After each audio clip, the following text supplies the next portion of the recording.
और हम सब लोग अभी पूरे सप्ताह भर से हैप्पी न्यू ईयर बोल रहे हैं, नहीं? आज हम लोग थोड़ा चर्चा करेंगे कि हैप्पी न्यू ईयर कैसे हम लोग भगवत गीता के माध्यम से कर सकते हैं, सही में हैप्पी न्यू ईयर कैसे कर सकते हैं, नहीं? तो सबसे पहले हम लोग इस लोग चर्चा करते हैं, बाकी फिर क्योंकि हैप्पी न्यू ईयर कब होगा? जब हमारा मन शांत रहे। यदि हम मन हमारा शांत नहीं, तो क्या है, कितना भी हैप्पी न्यू ईयर हम लोग बोलते रहे, हम सबका ही न्यू ईयर क्या होगा? अनहैप्पी हो जाए, नहीं?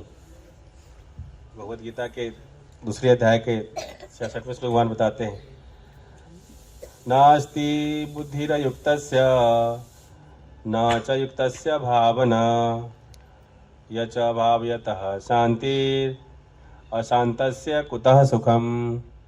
भगवान बताते हैं कि जो कृष्ण भावनामृत में परमेश्वर से संबंधित नहीं है, उसकी ना तो बुद्धि दिव्य होती है और न ही मन स्थिर होता है, जिसके बिना शांति की कोई संभावना नहीं है, और शांति के बिना सुख हो भी कैसे सकता है। तो क्या है, ये अलग अलग लेवल का है। क्या है, यदि कृष्ण भावनामृत में यदि हम सब नहीं है तो क्या होगा? हमारा बुद्धि दिव्य नहीं होगी, और बुद्धि जब दिव्य नहीं होगी तो हमारा मन स्थिर नहीं होगा। जब हमारा मन स्थिर नहीं तो शांति कोई संभावना नहीं, क्योंकि मन क्या है, एक ऐसी बंदर की तरह है जिसके पूंछ में आग लगा दी गई और उसको क्या किया है, थोड़ा मदिरा पिला दिया गया, तो उसकी जो हाल होगी बंदर, उस हम सबके मन का हाल है। तो और जब तक हमारा क्या है, यदि शांति नहीं है तो फिर किसी प्रकार के सुख की हम कल्पना भी कैसे कर सकते हैं। थोड़ा तात्पर्य पढ़ लेते हैं। तात्पर्य बाय हिज डिवाइन ग्रेस इसी भक्ति वेदांत स्वामी श्री प्रभुपाद जी की जय। तो कृष्ण भावना भावित हुए बिना शांति की कोई संभावना नहीं हो सकती। अतः 5वें अध्याय में 5.29 में इसकी पुष्टि की गई है कि जब मनुष्य यह समझ लेता है कि कृष्ण ही यज्ञ तथा तपस्या के उत्तम फलों के एकमात्र भोक्ता हैं और समस्त ब्रह्मांड के स्वामी तथा वे समस्त जीवों के असली मित्र हैं, तभी उसे वास्तविक शांति मिल सकता है। भुक्ताराम यक्तवसाम सर्वलोक महेश्वरम सोहिदम सर्वभूतानाम ज्ञातमाम शांति मिच्छति। तो यहाँ पे 5.29 भगवत गीता के श्लोक की चर्चा की गई। क्या है, भगवान कौन है? भुक्ताराम यक्तवसाम। भुक्ताराम मतलब ऑल इंजॉयड, हर चीज के जो है एंजॉयमेंट का पूरा राइट किनके पास है, क्योंकि सबके मालिक कौन है? भगवान है। भुक्ताराम यक्तवसाम सर्वलोक महेश्वरम, है ना, सभी लोग के मालिक हैं। जो मालिक हो तो वही इसके पूरा फुल राइट होता है एंजॉय करने के। लेकिन क्या है, इसके बावजूद भी सबसे बड़ी खासियत क्या है कि सुहृदम सर्वभूतानाम, क्या है, सभी जीवों का क्या है, सुहृदम। हृदय का मतलब होता है जो हृदय के करीब हो, जो हमारे हृदय के सबसे नजदीक हो। लेकिन उसमें भी क्या है, टॉप में, यानी कि टॉप मोस्ट वेल विशर, हमारे सब हृदय के एकदम नियरेस्ट। और जैसा हम सब जानते हैं, परमात्मा जो है हम भगवान का अंश हैं, पुनांश से जो हम सबके हृदय में पास रहते हैं। तो क्या है, सबसे हमारे क्या है, सुहृदम है। हम सभी जीवों का सबसे टॉप मोस्ट मित्र हमारा कौन है? भगवान कृष्ण। जो क्या है, हम सब क्या है, हमेशा खोजते रहते हैं कि हमारा मित्र कौन है ना। इस भौतिक संसार में हमेशा हम लोग मित्रता के पीछे पड़ रहते हैं। और जो मित्रता एक ऐसा संबंध है जो सबसे ज्यादा रिस्पेक्टेड है, क्योंकि उसमें क्या है, किसी तरह कोई जो शुद्ध मित्र होते हैं कभी किसी तरह को उम्मीद नहीं करते।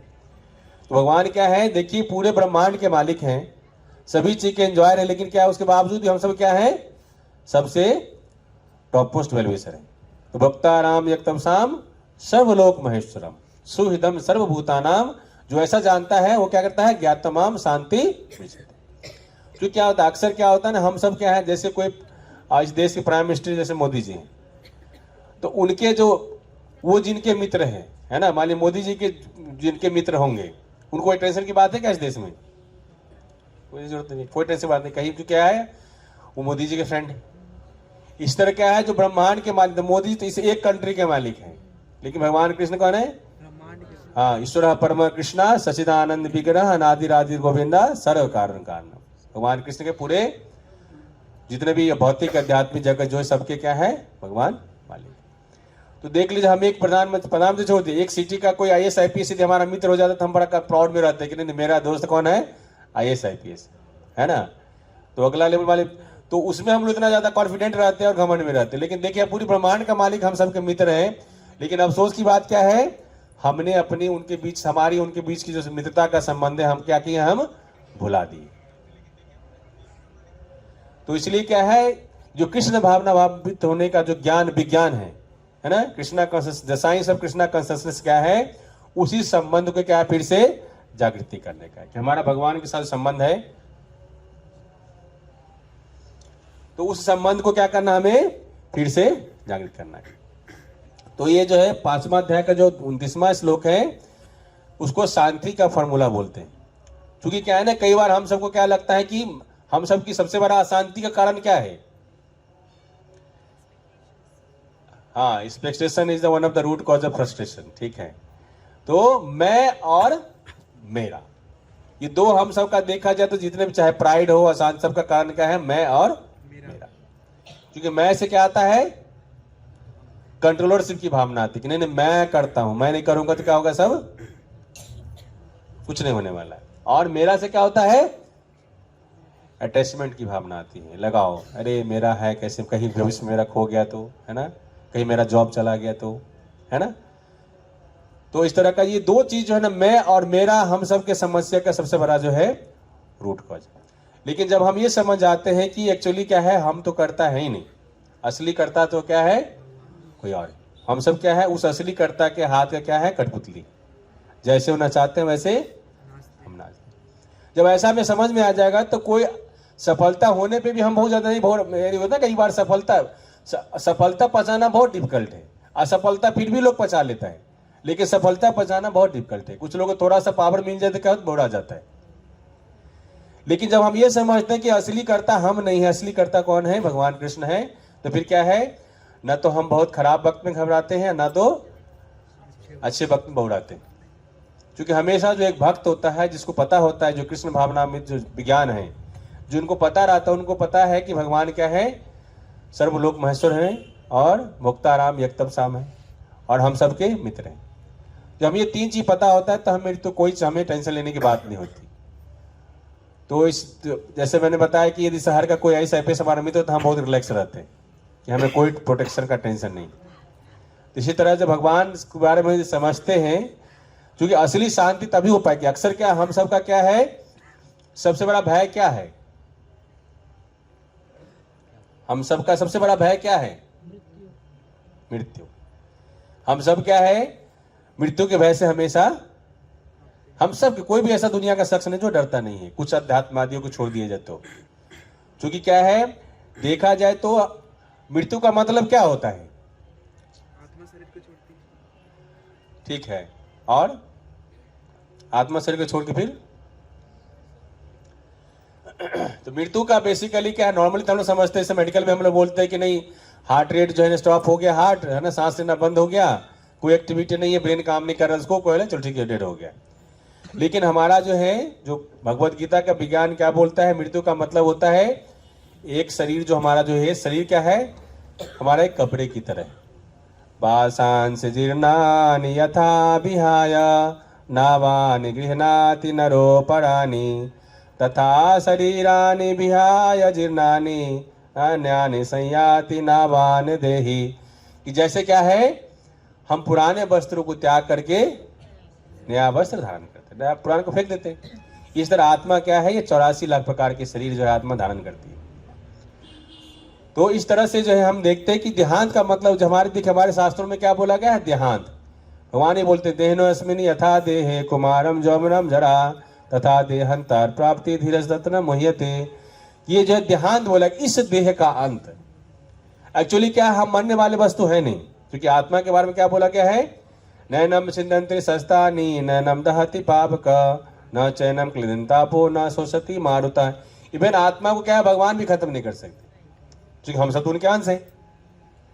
तो आत्मा क्या है, सिर्फ क्या है, उसका अपना जो है शरीर अलग प्रकार के 84 लाख प्रकार के शरीर धारण करती अपने कर्म के अनुसार से। लेकिन क्या है, जैसे हम भगवान के संसर्ग में आते हैं, भगवान के बारे में समझते हैं कि भगवान क्या है, हम सबके टॉप मोस्ट वेल विशर हैं, भगवान पूरे ब्रह्मांड के मालिक है, करने वाले वही हैं। तो हमें क्या है, हमारा मन जो है, जो डुअलिटीज है हमारा, चूंकि इस संसार में क्या है, हमेशा पेड़ में चीजें आती है, सुख है तो दुख होगा, मान है तो निश्चित तौर पर अपमान होगा, लाभ हुआ है तो निश्चित तौर पर हानि होगी। अब बोला जाता है कि जो चीज आपको जितना आनंद देता है उसी प्रोपोर्शन में आपको वो दुख देने वाला है, ये मान के चलना है ना। 18वां अध्याय में भगवान बताते भी कि जो शुरू में हमें आनंद देता है वो हमारे दुख का कारण बनता है।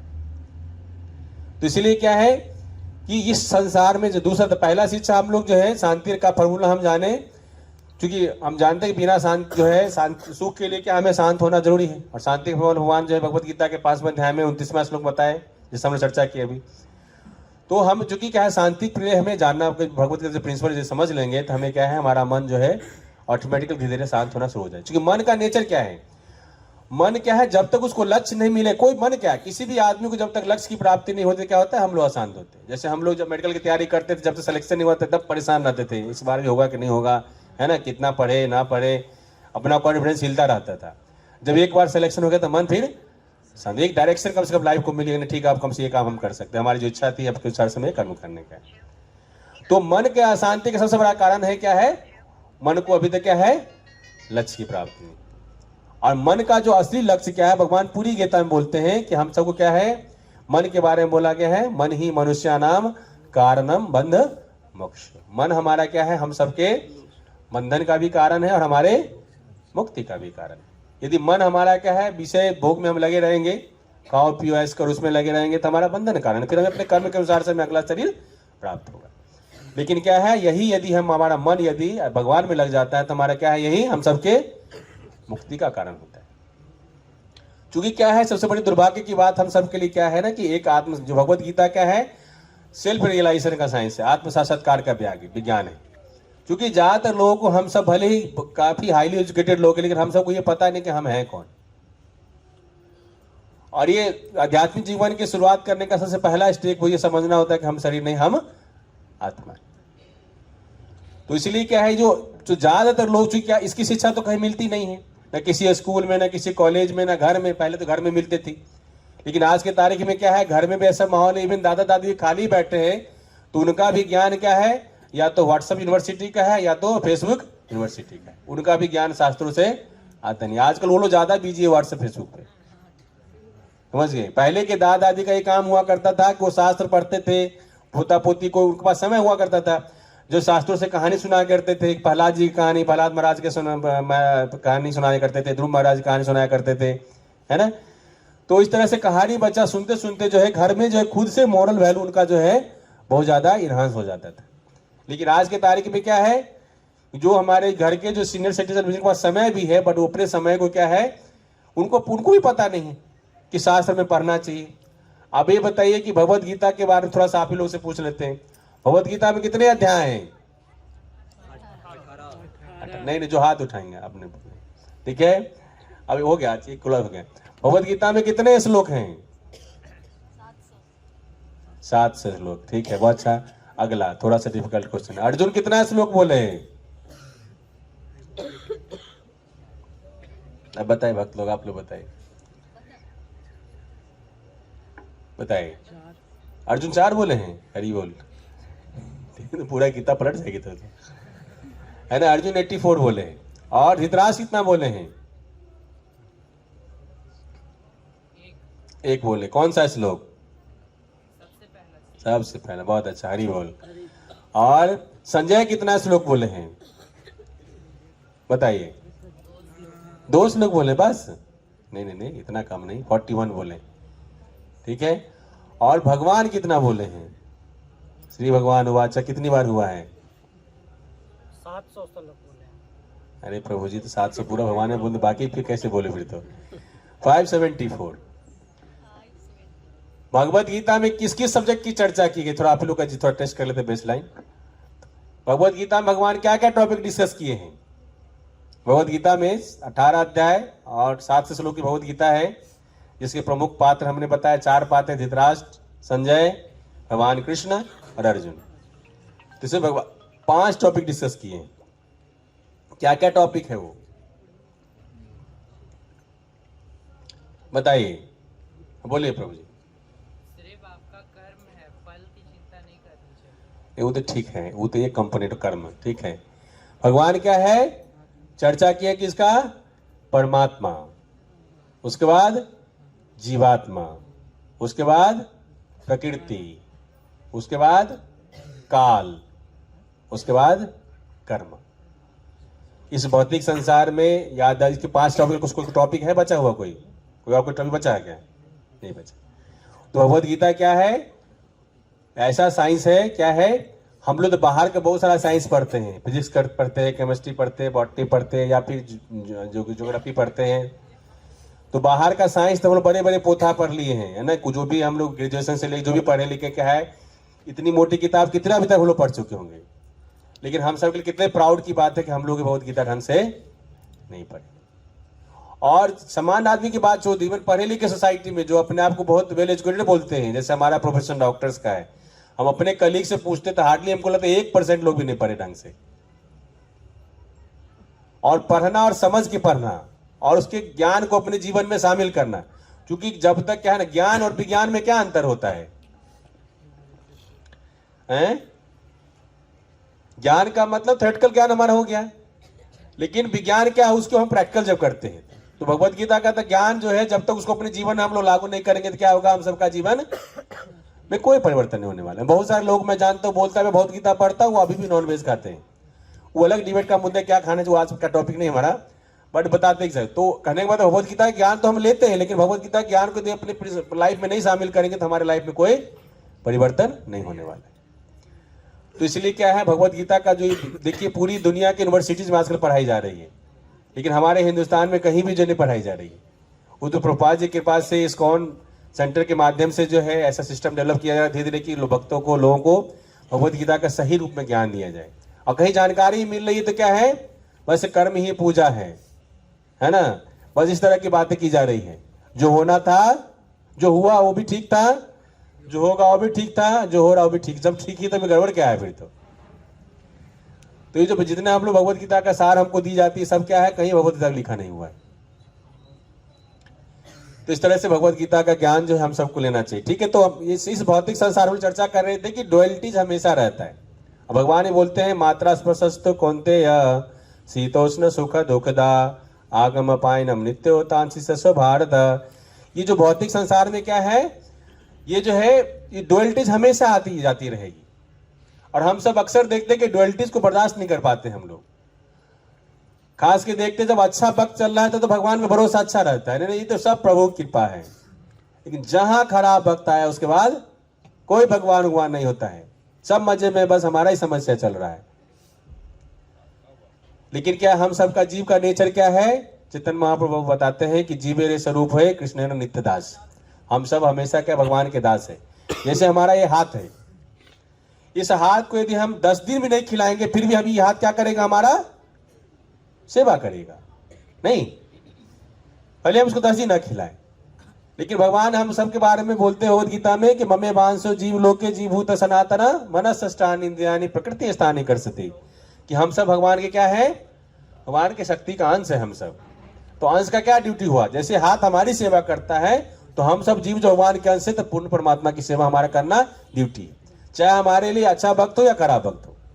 लेकिन अक्सर हम लोग देखते हैं अच्छा वक्त है तब तो भगवान का सेवा तो छोड़, कब से इतना तो बोलते हैं सब प्रभु की कृपा है। लेकिन जहां खराब वक्त आता है कोई भगवान नहीं होते।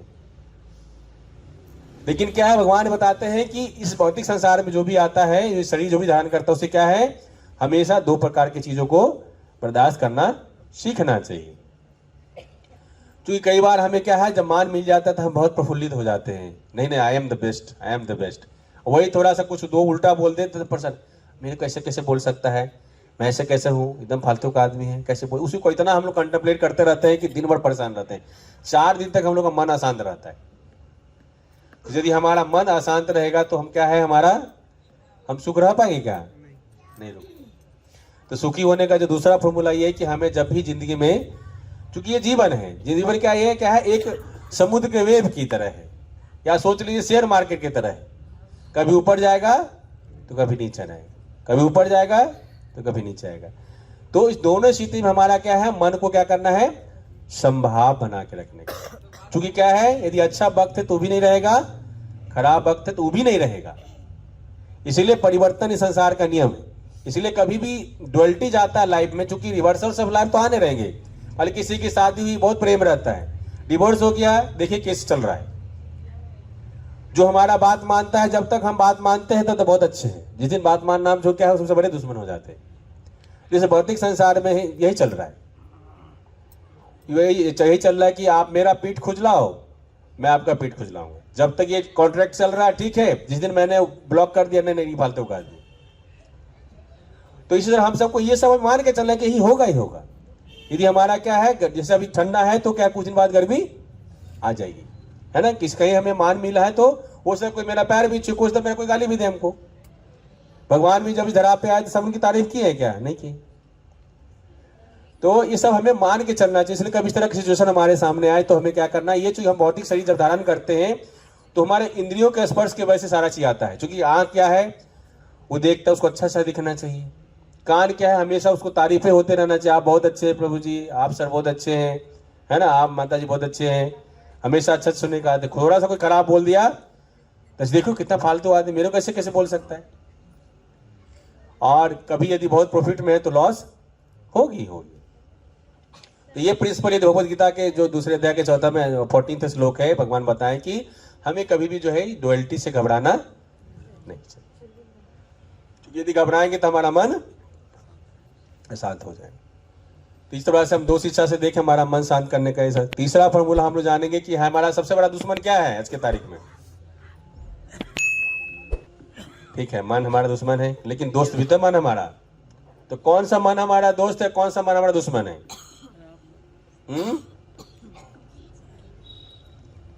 यदि हमारा मन हमारे बुद्धि के कंट्रोल में यदि है तो ये सबसे बड़ा हमारा मित्र है। और ये हमारा क्या बुद्धि कंट्रोल में नहीं है तो क्या हमारा दुश्मन। अक्सर क्या होता है, मन बुद्धि में के कंट्रोल में होता है या बुद्धि मन के कंट्रोल में होता है? अक्सर हम लोग साथ क्या होता है, हम मन के कंट्रोल में होते हैं या मन हमारे कंट्रोल में होता है? हाँ, जैसे लेकिन अक्सर क्या हम लोग बोलते हैं कि क्या मैं अपने मन का मालिक हूं, लेकिन एक्चुअली में क्या है, वो मन का क्या है, वो गुलाम है। नहीं, अक्सर हम लोग सुनते हैं, देखो भाई मैं तो अपने मन का मालिक, जरा वो मन कर, जो मेरा मन करता है वही मैं करता हूं। लेकिन वो हम वर्बली बोलते हैं, बट हम क्या है एक्चुअली में हम सबके मन क्या, हम सब मन के गुलाम। जबकि भगवान बताते हैं भगवद गीता के 3 अध्याय में कि जो इंद्रियों के से ज्यादा पावरफुल क्या है, हमारा मन है। मन से ज्यादा पावरफुल क्या है, हमारा बुद्धि है। अब बुद्धि से ज्यादा पावरफुल क्या है, आत्मा। और आत्मा से ज्यादा पावरफुल परमात्मा है। ये सीक्वेंस है एक्चुअली में। लेकिन क्या है प्रैक्टिकली हो रहा, क्या हो रहा है यहाँ देखिए, मन क्या बुद्धि को नचा रहा है। तो ऐसा क्यों हो रहा है? ऐसा क्यों होता है कि हम सब मन के गुलाम हैं, जो मेरा मन करता है वही करते हैं। आज बहुत ठंडा है तो चलते छोला भटूरा खा के आते हैं। आज बहुत गर्मी है, विद्यार्थी के बारे में बोल रहा हूं, चलो आज कोल्ड ड्रिंक पी के। विद्यार्थी पढ़ेगा कब? नहीं, जब मन के इशारे पे नाचता रहेगा तो फिर पढ़ेगा कब? या जो भी हम कोई भी कार्य करते हैं, हमारा कोई भी, हम सबका अपना अपना कार्य है, हम सबका अपना अपना युद्ध है। जो भी अपना कार्य करते तो मन हमेशा क्या है, तो मन को हमेशा मजा चाहिए। तो हम मन का हमेशा, अक्सर हम लोग मन ही का सुन रहे हैं आज की तारीख में। देखिए लोग खुश रहने के लिए क्या क्या नहीं कर रहे हैं। लोन लेके भी लोग बाहर घूमने जा रहे हैं, लोन लेके पार्टी करने जा रहे हैं। और देखिए जो सही, जो हमें खुशी प्रदान कर सकती है भगवद गीता, उसको ना पकड़ के हम क्या पकड़ रहे हैं, किसकी सहारा ले रहे हैं? दारू का, है ना। सहारा किसका ले रहे हैं? स्मोकिंग का। क्योंकि क्या है ना कि हमें क्या है, भगवान ही भगवद गीता में बताते हैं कि इस जो भौतिक संसार है क्या है, ये दुख का घर है। दुखालयम अशाश्वतम, और एक बार नहीं फिर बोलते अनित्यम असुखम लोकम। तो जो दुनिया बनाने वाले क्या करें, स्टैंपिंग कर दिए हैं कि भौतिक संसार क्या है, दुख का घर है। तो फिर आप लोग बोल सकते ऐसे कैसे बोल रहे प्रभु जी, कभी कभी को मजा भी तो आता है, सुख भी तो आता है। लेकिन देखा जाए तो सुख क्या है, बहुत छोटी मात्रा में है और क्षणिक है, उसकी क्वांटिटी भी कम है और टेम्परेरी है। जैसे एक क्या है, एक कैदी है, कैदी को सजा ये दी गई है कि पुलिस वाले क्या कर रहा है, पानी के टब में उसको सर को क्या कर रहा है, डाल के रखे हुए। कब तक?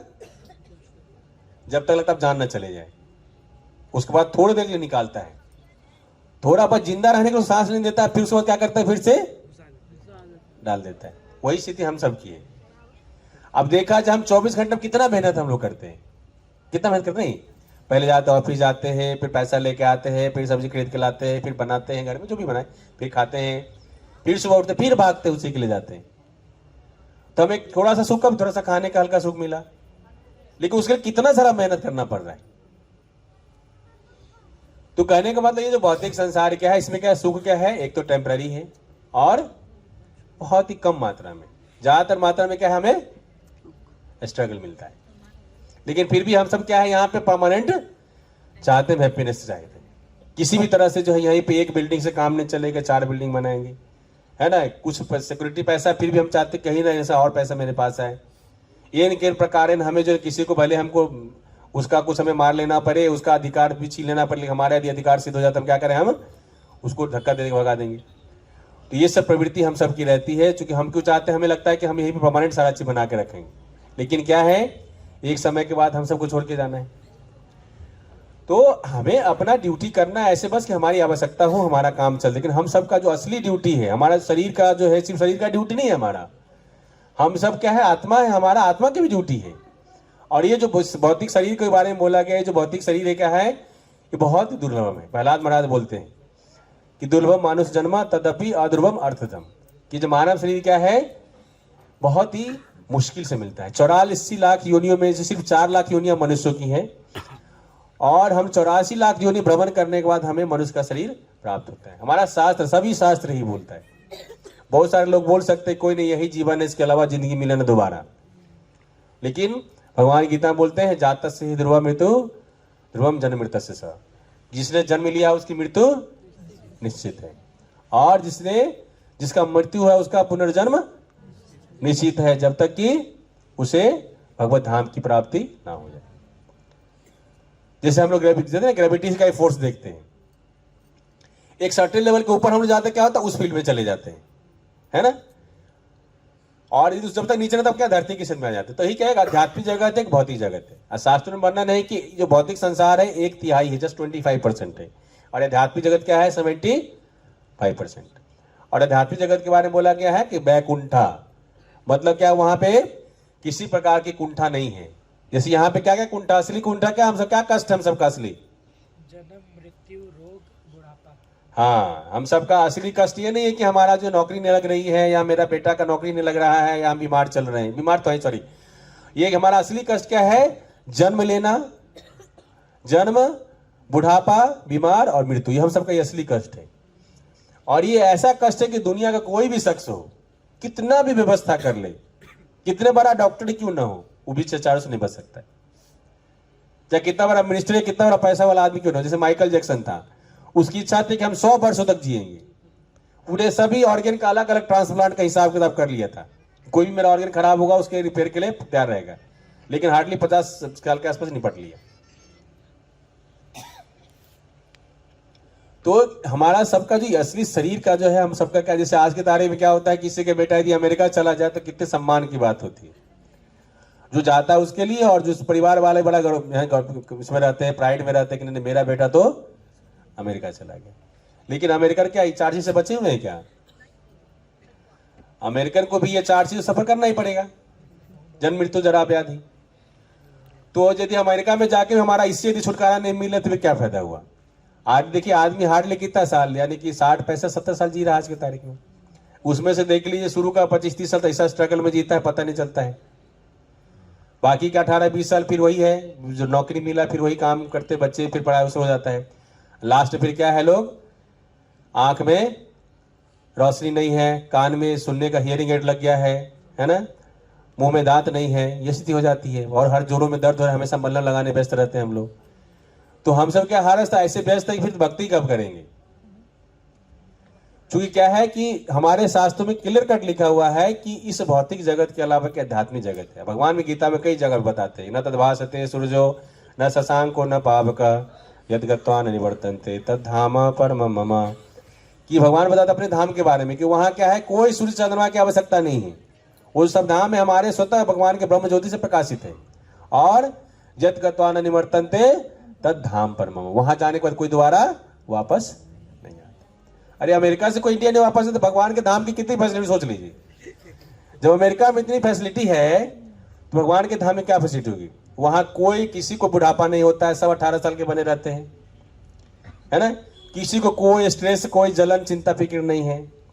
कोई खाना बनाने के लिए आज कुक करना, सब ऑटोमेटिक सिस्टम है वहां पे। शास्त्र में मैं नहीं बोल रहा हूँ, भागवतम जब पढ़ेंगे पूरा क्लियर लिखा हुआ है ना। वहां के अलग अलग किस प्रकार के पौधे हैं, क्या सुगंध आती, पूरा डिटेल है वहां पे।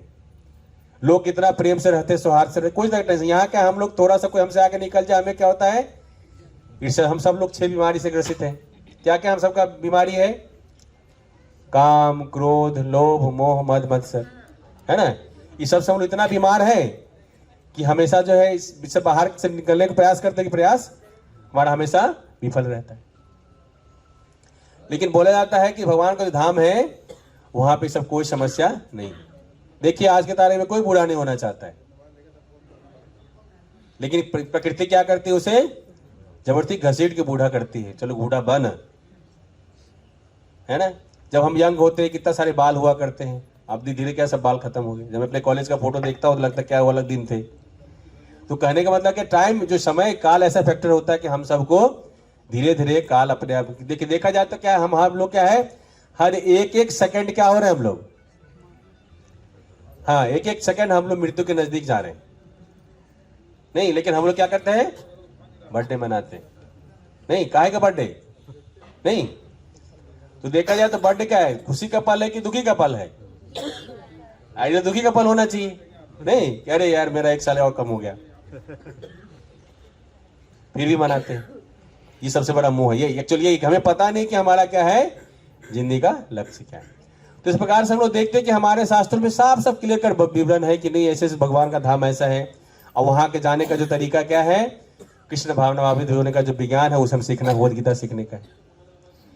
और जब भगवद गीता हम सीखते हैं तो हमें समझ में आ जाता है कि मैं कौन हूँ, भगवान कौन है, भगवान और हमारे बीच में क्या संबंध है ना। भगवान के पास जाने के क्या सर रास्ते हैं, कैसे मैं जा सकता हूँ, ये सारा मेथड डिटेल में दिया हुआ है।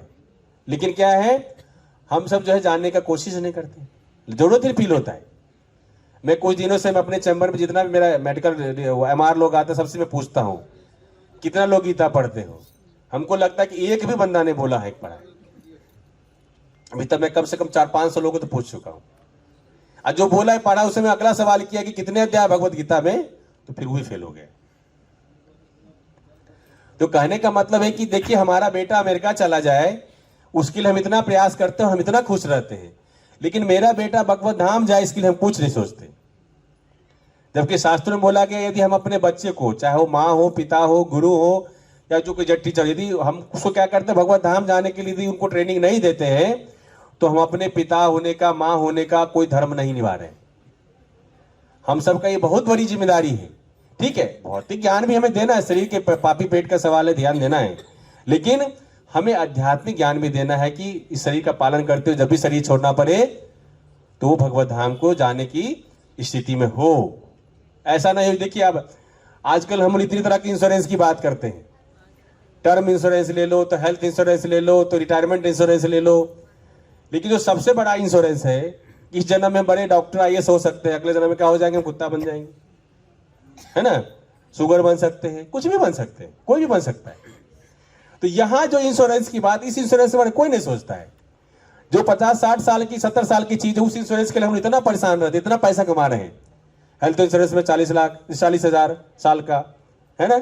इस तरह जो है टर्म इंश्योरेंस में 50,000 साल का, इस तरह रिटायरमेंट के लिए 1 लाख साल का। ऐसे करते करते कितना पैसा हम लोग लगा रहे हैं, जबकि मुश्किल से कितना हम लोग 60-70 साल जिएंगे हम लोग, उसके लिए इतना इंश्योरेंस हो कर रहे हैं। लेकिन हमारा जो हम परमानेंट चीज, हम जो आत्मा है, हमारा आत्मा का डेस्टिनेशन, फाइनल डेस्टिनेशन वहां जाना हमें, उसके लिए हम कोई इंश्योरेंस के बारे में सोच नहीं रहे। जो होगा देखा जाएगा। किसने देखा है, कोई शास्त्र में लिख दिया होगा, ऐसे भी फालतू की बात भी लोग करते हैं।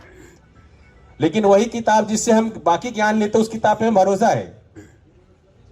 जैसे हमारे डॉक्टर मित्र, मैं उनसे पूछता पढ़ो तो उधर किताब किसने लिख दिया, कौन देखा है। हम कहते तुम जिस किताब से पढ़ो देखे हो क्या, तुम जो डॉक्टर जिस किताब से बने तुम लिखो किताब क्या, ये किताब पढ़ के तुम डॉक्टर बने। तो एक किताब तो जड़ विद्या किताब से तुम भरोसा है, या आध्यात्मिक ज्ञान की जो साइंस है, और भगवत गीता का साइंस ऐसा है कि जिसने भी इसके प्रिंसिपल को अपने जीवन में शामिल किया है उसको जीवन में परिवर्तन निश्चित तौर पर प्राप्त हुआ है।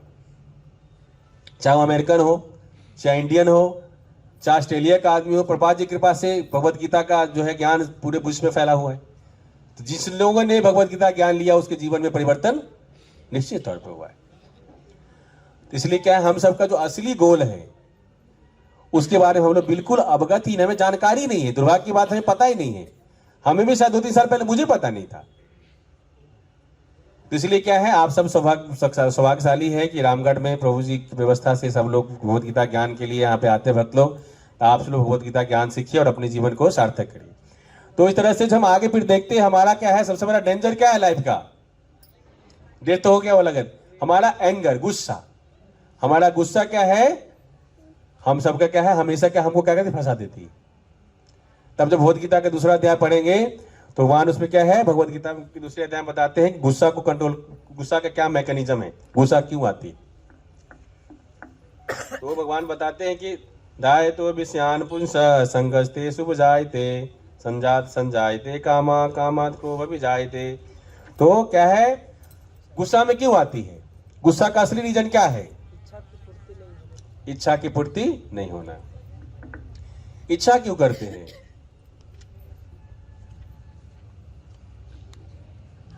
इच्छा हमें कौन कराती है, हमारा मन कराती।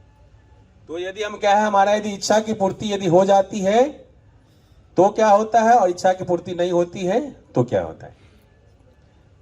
तो इच्छा की पूर्ति नहीं होती तो क्या होता है, हमें गुस्सा आता है। बोला जाता है कि anger is 1 letter short of danger.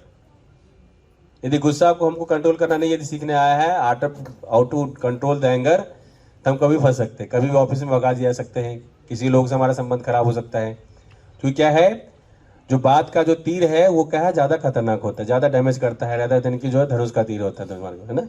तो बात हमें कई बार कुछ एक बात बोल के हम लोग क्या, हमारा हमेशा का संबंध खराब हो जाता है।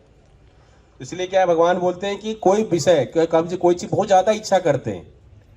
अब सिंपल सा एग्जाम्पल देख लीजिए कि कोई बड़ा सा कार किसी कहीं से रोड से गुजरा, ठीक है, हमने देख लिया, ठीक है, BMW कार हो सकती है, कोई बात नहीं, ठीक है, पैसे वाले हो सकते लेके जा रहे हैं, हम भूल गए, कोई प्रॉब्लम नहीं। लेकिन हम घर जाके फिर से बार बार सोच रहे हैं कितना अच्छा कार था, वो चढ़ने वाला आदमी कितना भाग्यशाली, क्या किस्मत पाया है, काश मेरे पास भी कार होता। तो वगैरह वगैरह सोचते सोचते क्या दिन आएगा, नहीं मैं भी ये कार खरीदूंगा, है ना। और भाई मेरी तो औकात है, कहां से खरीदेंगे। लेकिन ये हमारा डिजायर इतना इंटेंस होता जाएगा, धीरे धीरे क्या होगा कि नहीं, जैसे भी हो, चाहे किसी गर्दन क्यों ना काटना पड़े, किसी के हमें डकैती क्यों ना करना पड़े, मैं वो पैसा कमाऊंगा और कार खरीदूंगा। और इवन क्या करेगा, जाकर डकैती करेगा, यदि उसमें क्वालिफिकेशन नहीं है वही काम करेगा। तो इस प्रकार से देखते हैं, कोई एक सब्जेक्ट में बार बार मेडिटेट करते हैं, बार बार दिमाग को डालते हैं, तो क्या होता है, वही चीज हमारा क्या होता है, उससे हमारा आसक्ति उत्पन्न हो जाती है।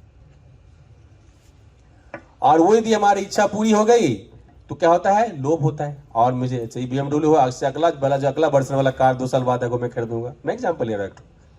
तो इस तरह की प्रवृत्ति हम सबकी डेवलप हो जाती है। एक घर, अच्छा शहर में घर हो गया, ठीक है, घर तो हो गया, बट अब एक तो हमको क्या है, रिंग रोड पे एक प्लॉट चाहिए, है ना, उस पर जो कमर्शियल बना दूंगा, बस सब अच्छा सेट है, हम भी सेट है, कोई टेंशन नहीं।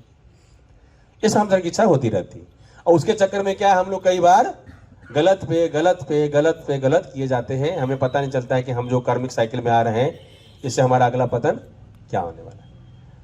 जैसे हम लोग जानते हैं, रत्नाकर का एग्जाम्पल, रत्नाकर कौन थे, उनका फिर नया नाम क्या पड़ा, वाल्मीकि। तो जो नारद जी मिले तो नारद जी का सब्जी नाम छीन लिया उन्होंने पहले। तो नारद जी तो अपने कलाकार आदमी, तो बोलते ठीक कोई बात छीन लिया, बट एक बात मेरा जरा मैं एक सवाल पूछना चाहता हूँ, घर जाके पूछना अपने बच्चों और परिवार से कि तुम ये जो पाप कर रहे हो इसका जो है शेयर वो करेगा वो प्रायश्चित करने में। तो बोला ठीक कोई नहीं है, मैं तो जाऊँ पूछ, लेकिन आप यहीं बैठो, बांध दिया उनको यहीं पे, ठीक है बैठ रहे हो, मैं कल पूछ के आऊँगा, बताऊंगा। और जाके घर में पूछता है, पहले वाइफ से पूछता है कि मैंने जो करके जो किस तरह किन प्रकार जो कमा के लाता हूँ, इसके जो मुझे पाप लगेगा, इसकी तो भागीदारी होगी क्या। तो ना भैया, ये तो आपका धर्म है, आप शादी की, हमसे आपका ड्यूटी बनता है, हमको खिलाना पड़ेगा आपको, मैं कोई पाप नहीं शेयर करने वाला हूँ। इस तरह बच्चे से पूछा, वो भी ये जवाब दिया कि अरे आपका बच्चा हूँ मैं, आपका ड्यूटी बनता है, मैं क्यों आपका पाप शेयर करूंगा। तो जैसे ही समझो तो उनको क्या अपना अकल आ गया, और जाके सीधा नारद जी के सामने पूरा साष्टांग प्रणाम करते हैं कि मुझसे भारी मिस्टेक हो गया। इस प्रकार से धीरे धीरे क्या है, फिर वो इतना पापी था कि राम भी नहीं बोल पा रहा था। लेकिन क्या है, नारायण जी उनको जो है उल्टा नाम दिए, और वही करते करते कितने बड़े जो है नेक्स्ट लाइफ, इतने बड़े जो है वो कवि हो गए। तो कहने का मतलब ये है कि हम सबको क्या है, ये एक्चुअली पता होना चाहिए, है ना। तो इससे हम क्या है, बहुत सारा चीज़ जो है, लेकिन कई बार हम लोग बहुत अपने लालच के चक्कर में बहुत सारा चीज़ हम लोग गलत कर जाते हैं। और हम यदि हमारा इच्छा नहीं पूरा होता तो हमारा क्या होता है, हमें क्रोध हमारा हो जाता है। और जब हमारा क्रोध होता है तो भगवान बताते हैं कि क्रोध भवति सम्मोहा, सम्मोहात् स्मृति विभ्रम, स्मृति भंसात् बुद्धि नाशो, बुद्धि नाशात् प्रणश्यति। और हम बताते हैं कि क्रोध से क्या होता है, हमें मोह उत्पन्न हो जाता है, डिल्यूजन में हम चले जाते हैं, है ना। हमें सही गलत का फैसला हम सही नहीं हो पाता है। और मोह से क्या होता है, हमारा मेमोरी चली जाती है, हमारी यादाश्त। इतना मोह में से गुस्सा में हम इतना मोह हो जाता है कि कोई माने भले सामने वाला आदमी हमारे पहले बहुत हमारे लिए अच्छा काम किया, फिर भी बोलना फालतू आदमी, एक आध बार किया हो क्या फर्क पड़ता, अभी तब बड़ा जगन काम कर दिया है। तुम्हारा स्मृति भी जब पुराने हम कोई गॉड हम छोड़, कोई बात नहीं, देखा जाके जो होगा देखा जाए। और जब हमारा स्मरण शक्ति भ्रमित हो जाती है तो हमारा क्या हो जाता है, बुद्धि नष्ट हो जाएगी। और जब बुद्धि नष्ट हो जाए तो क्या हो जाएगा, सारा हमारा पतन हो जाएगा। तो भगवान इस 2 श्लोक में जो है भगवद गीता का दूसरा अध्याय के 62वां तीसरे से पूरी ह्यूमन साइकोलॉजी को डिस्क्राइब करती है। तो भगवद गीता क्या है, हम सबके जीवन के जीने का मैनुअल है। भगवद गीता क्या है, कोई धर्म की किताब नहीं है। भगवद गीता क्या है, आत्मा का ज्ञान है, आत्मा का विज्ञान है। भगवद गीता क्या हम सबके जीवन जीने की कला सिखाती है। क्योंकि अक्सर क्या होता है, इसको क्या है, भगवद गीता के विज्ञान को धर्म के चश्मों से देखी जाती है। और उसके वजह से क्या हो रहा है, भगवद गीता का जो असली ज्ञान है उससे क्या है, हमारे काफी सारे लोग वंचित रह जाते हैं। और हम सब क्या है, ये पूरी जीवन क्या है, बिना मैनुअल का चल रहा है। आप जैसे क्या है, कोई रोड पे चल रहा है, आप जैसे इंडिया में नियम क्या है कि आपको बाएं साइड से चलना है। तो कोई बोलेगा नहीं नहीं, हम बाएं साइड से काहे चलेंगे, हम तो जो है मेरा मन है बीचे से चलेंगे, या हम दाहिने से चलेंगे। तो क्या होगा, एक्सीडेंट होगा। और दूसरा क्या हो सकता है, मान एक्सीडेंट से बच गया तो क्या होगा, पेनाल्टी लगेगा नहीं। और बाकी तो हम यदि कानून नहीं मानते, भगवद गीता क्या प्रकृति कानून किताब है। भगवद गीता क्या है, जैसे हमारा देश का कानून किताब है, आईपीसी कोड धाराएं हैं, इस तरह हम सबके जीवन के कानून किताब भगवद गीता है। इसका भगवद गीता का एक एक श्लोक जो है एक एक कानून है। तो इस प्रकार से जब भगवद गीता पढ़ते तो हमें जीवन जीने का कैसे, हमें क्या है, इस तरह जीवन हमें जीना है कि हमारा जीवन क्या का हर कार्य का होना चाहिए, योगा कर्मसु कौशलम। हमारा हर कार्य योग की तरह होना चाहिए। हर कार्य, योग का मतलब क्या होता है, योग का मतलब क्या होता है, जुड़ना। हमारा हर एक काम योग होना चाहिए। हमारा जो भी आई कोई भी काम यदि हमारा कृष्ण भावनावित को आगे नहीं बढ़ा रहा है, हमें भगवान कृष्ण की स्मृति नहीं कर रहा है, हमें भगवान से कनेक्ट नहीं कर रहा है, तो हमारे भागवत में बोला गया है, श्रीमद् भागवत पुराण में, कि श्रम एव ही केवलम। ये क्या है, सिर्फ नित्य मेहनत है। और ऐसे लोग, ऐसे जो है बिना गोल का इस तरह काम करने वाले लोग भगवान गीता में गधा बोलते हैं, मूर्ख बोलते हैं। जिसको क्या लगता है कि हम यदि नहीं करेंगे तो संसार कौन खिलाएगा हमारे बाल बच्चा को, हम नहीं करेंगे तो उसी के चक्कर में दिन रात लगा रहता है। उसके पास वाकई फुर्सत नहीं होता है, एकदम सुबह शाम तक अपने आप कितना बिजी करके रखता है कि उसे क्या है, अपने आत्मज्ञान के लिए, अपनी इस चेतना के लिए, भगवान की भक्ति के लिए जो है कोई समय नहीं रहता है। तो इस प्रकार से जब हम भगवद गीता पढ़ते तो हमें जो है हमारे जो असली शत्रु हमें समझ में आ जाता है कि हमारा क्रोध से हमारा कितना हमारा पतन हो सकता है। तो इस प्रकार से हम देखते हैं कि हमारा जो है ये हमारा क्रोध हमारा सबका क्या है, anger is 1 litre short of danger. बोला जाता है क्रोध वो आग है जैसे कोयला होता है, जलती कोयला के यदि अपने हाथ में रखे तो पहले किसको जलाएगा, जिसने हाथ में रखा उसको जलाएगा, और फिर जिसके ऊपर फेंके उसको बाद में जलाएगा। तो यदि हम बहुत ज्यादा क्रोध, हम सबका नेचर बहुत ज्यादा क्रोध यदि करते हैं तो पहले क्या, हमारा बीपी बढ़ जाएगा, हमारा शुगर अनबैलेंस हो जाएगा, हमें स्ट्रेस होगा, रात को नींद नहीं आएगी। तो मतलब फिर सवाल कर सकते, मतलब क्रोध नहीं करना चाहिए, फिर तो नहीं, फिर क्रोध नहीं करना चाहिए नहीं। तो क्रोध के बारे में बोला जाता है कि यदि आप किसी पे क्रोध कर रहे हैं उसके सुधार के लिए, जैसे एक टीचर है, एक मास्टर जी, यदि उसका स्टूडेंट यदि बदमाशी करता है, पढ़ाई लिखाई नहीं करता है, तो उसके सुधार